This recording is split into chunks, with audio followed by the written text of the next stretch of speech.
মন্দির, উড়িষ্যা। আর এই গাড়ি অনেক পাহাড়ের ওপরে উঠেছে, যেন অযোধ্যা পাহাড়ে উঠতে হয় সেরমভাবে ওঠা হয়েছে। গাড়ি এখানে স্টার্টেই রেখে দিয়েছি, এত গরম।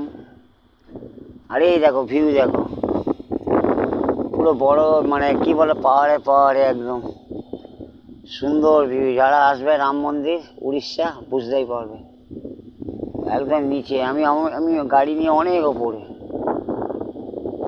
তবে দার্জিলিংয়ের ওপরে না, দার্জিলিংয়ের মতন না, কিন্তু সবুজ চারিদিকে। ওই যে মন্দির, এই গাড়ি আমার।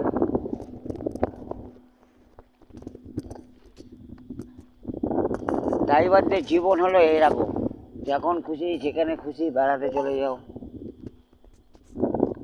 পেছনটা দেখাচ্ছি, ঠিক আছে।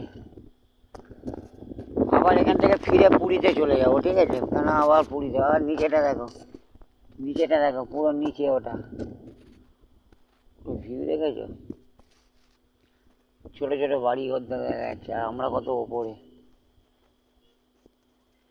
জঙ্গল সাফারি। আর এই যে কাজ হবে এই যে গাড়িগুলো আসছে ঢাল দিয়ে।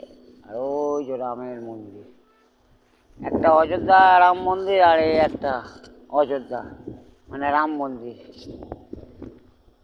আর এইটা পার্কিং, এটা হচ্ছে মানে পাহাড় কেটে পার্কিং করেছে, ঠিক আছে।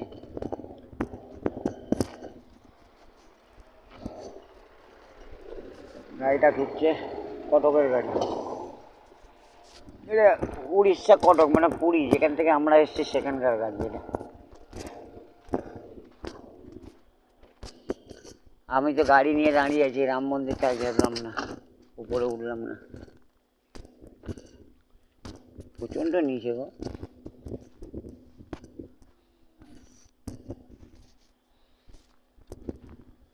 এটা উড়িষ্যার গাড়ি, উড়িষ্যা মানে পুরী, মানে আমাদের পুরীরই গাড়ি এটা।